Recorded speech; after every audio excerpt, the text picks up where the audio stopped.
Centralia es una comunidad, sin llegar a ser una ciudad, en el condado de Columbia, Pensilvania, en los Estados Unidos. Fue registrada en 1866, pero ha existido desde 1841, cuando la taberna Bull's Head fue abierta por Jonathan Fost. En 1854, Alexander Rhee, un ingeniero minero civil, se mudó a la villa y construyó calles y parcelas. Este lugar fue conocido como Centerville hasta 1866, pero como la oficina de correos se llamaba del mismo modo, se le cambió el nombre por Centralia. La industria del carbón se volvió la principal ocupación de la comunidad. La extracción de carbón continuó en Centralia hasta la década de 1960, cuando la mayor parte de las compañías salieron del negocio. Aún así, la minería de contrabando continuó hasta 1982. El poblado fue cuna de activistas de la organización secreta de mineros denominada Molly Maguires durante el período entre 1860 y 1870. El fundador de la ciudad, Alexander Rhee, fue una de las víctimas de esta orden clandestina cuando fue asesinado en las afueras del municipio el 17 de octubre de 1868. 3 individuos fueron condenados por el crimen y colgados en la capital del condado de Bloomsburg, Pensilvania, el 25 de marzo de 1878. Varios asesinatos e incendios ocurrieron durante este lapso. Un par de líneas de ferrocarril pasaban por allí, la Philadelphia and Reading y la Lehigh Valley, lo que conllevó un crecimiento notable de la población que alcanzó su cenit cuando moría el siglo XIX con unos 3.000 habitantes.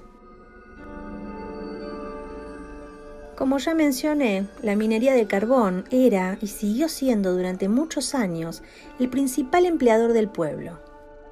El servicio de tren desapareció en 1966 y a lo largo del siglo XX la población fue descendiendo poco a poco hasta que a principios de los 80 quedaban 1.000 personas en el pueblo, más otras 600 en los inmediatos alrededores. La ciudad tuvo su propia escuela con educación primaria y secundaria. También hubo 2 escuelas católicas en el pueblo.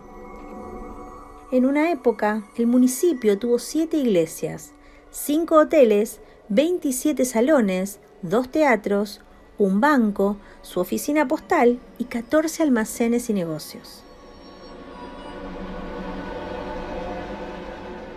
El principio del fin había comenzado un día primaveral de 1962. Las minas de carbón habían sido abandonadas en su mayor parte pocos años atrás por la baja rentabilidad del carbón allí extraído. En la zona sudeste del pueblo había un vertedero que el ayuntamiento quiso limpiar, para lo que contrató a 5 miembros del cuerpo de bomberos voluntarios de la ciudad, algo que ya habían hecho antes. Estos procedieron como en años anteriores e iniciaron un fuego en el vertedero, que se encontraba cerca de una de las minas abandonadas. No está claro cómo pasó el fuego desde el vertedero al laberinto de minas de carbón, pero lo cierto es que lo hizo y que todos los intentos por apagarlo fracasaron. En aquel momento se planteó montar una operativa especial para extinguir el incendio. Pero los desacuerdos entre el ayuntamiento, el condado y el estado sobre quién debería pagar la factura lo impidieron. Dicha factura habría ascendido a $50.000, mucho dinero para los años 60, pero nada comparado con lo que llegaría a costar décadas después. Y el incendio continuó su marcha implacable. Poco a poco, el carbón se iba convirtiendo en brasas ardientes bajo el pueblo, y de vez en cuando había escapes de gases y llamas en algunos puntos de las afueras que los bomberos extinguían rápidamente. El incendio avanzó a un ritmo de unos 150 metros anuales. Las medidas que se tomaron fueron, básicamente, ir abriendo pozos para aliviar la enorme presión del subsuelo. Las décadas pasaron y todo el pueblo conocía la situación, pero no le dieron demasiada importancia hasta 1979. En ese año, el dueño de la gasolinera local, que también era el alcalde, introdujo una vara medidora en uno de los tanques de gasolina para comprobar el nivel.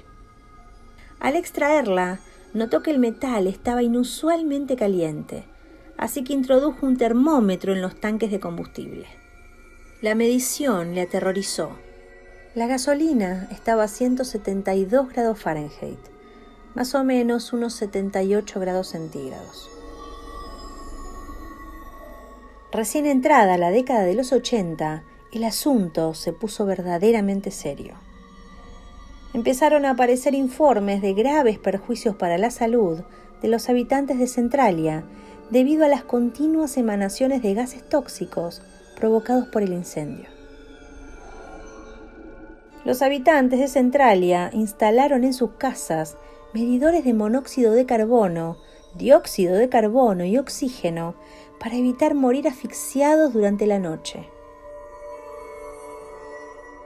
En 1981, los pozos de evacuación de gases eran ya 1800. Para esa misma fecha, un chico de 12 años llamado Todd Dombowski estaba jugando en el jardín trasero de su casa cuando se abrió un hoyo de 1,5 metros de ancho bajo sus pies. Todd se agarró como pudo al terreno, gritando. Su hermano se percató del peligro y corrió a rescatarle, salvándole la vida. De ese hoyo, que tenía medio centenar de metros de profundidad, brotó un chorro de gas hirviendo que contenía cantidades letales de monóxido de carbono. El pueblo se dio cuenta de que estaba en inminente peligro de muerte. Se celebró un referéndum para evacuar el pueblo y ganó el sí, pero sin financiación se podía hacer muy poco. Se calculó por entonces que extinguir el incendio costaría $100 millones y habría que evacuar la mayor parte del pueblo de todas formas.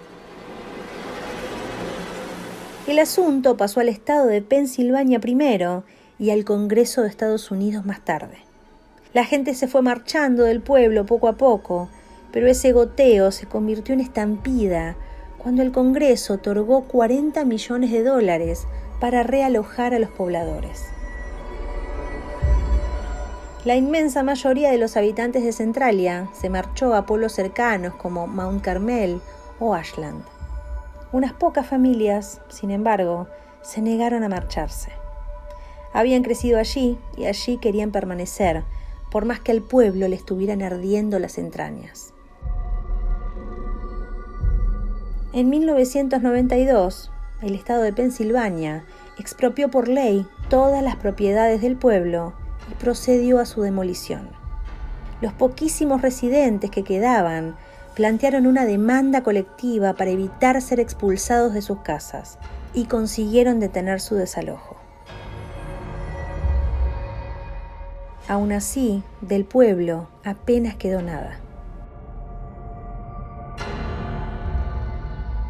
Casi todos los edificios fueron derribados sin contemplaciones para evitar que nadie se instalara allí y apenas quedaron un par de docenas de residentes. ¿Pero por qué se quedaron en un pueblo que básicamente era una bomba de tiempo y que podía destrozarles la salud o matarles de un día para otro? Por los derechos de extracción del carbón. El mismo carbón que al arder devoraba las entrañas del pueblo podría llegar a ser rentable algún día, y ese carbón valdría cientos de millones de dólares. Y era propiedad del Ayuntamiento de Centralia. Según los escasos residentes que se quedaron, La intención del estado de Pensilvania al expropiar el pueblo era claramente quedarse con el carbón y sus derechos. Y no estaban dispuestos a permitírselo. ¿Tenían razón? ¿Quién lo sabe?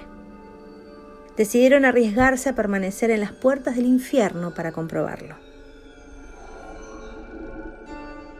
Hoy Centralia permanece como una fantasmagórica ciudad abandonada.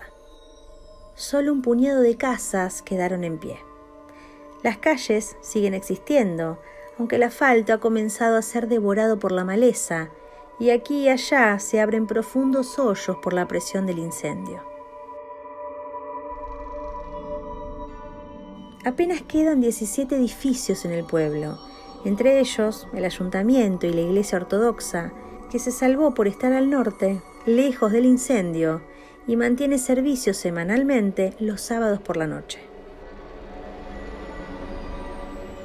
Según el censo de 2010, Centralia tenía 10 habitantes. En 1990 tenía 63 y en el 2000 apenas eran 21. El ayuntamiento sigue funcionando y se reúne una vez al año. La factura más grande que tuvieron que pagar hace unos años fue de luz por $92. Los pocos residentes que quedan han ido perdiendo sucesivas batallas legales para evitar su expulsión. Las calles del pueblo están desiertas e inertes. En sus márgenes ya no hay cuidados céspedes, sino solares inhóspitos y comidos por la vegetación. Como dato curioso, Centralia sirvió de inspiración para el pueblo ficticio de las películas basadas en la serie de videojuegos Silent Hill de Konami. En la primera película, Rose y su marido, Christopher, están preocupados por el comportamiento de su hija adoptiva, Sharon. La niña grita Silent Hill en medio de sus pesadillas, las cuales la han llevado a ser sonámbula y realizar actos peligrosos mientras está dormida. Decidida a saber qué le ocurre a su hija, Rose empieza a investigar y descubre que Silent Hill es un pueblo fantasma abandonado misteriosamente desde hace 30 años. A pesar de la negativa de su marido, Rose lleva a Sharon al pueblo para ver si puede resolver el problema de su hija. Imagino que muchos deben haberla visto, pero si no, ahora es un buen momento. Volviendo a Centralia, los únicos lugares que se mantienen en buen estado, increíblemente, son los cementerios. Una metáfora para un pueblo que ya no conoce futuro. El yacimiento continúa ardiendo y se supone que tiene carbón para hacerlo durante 250 años más.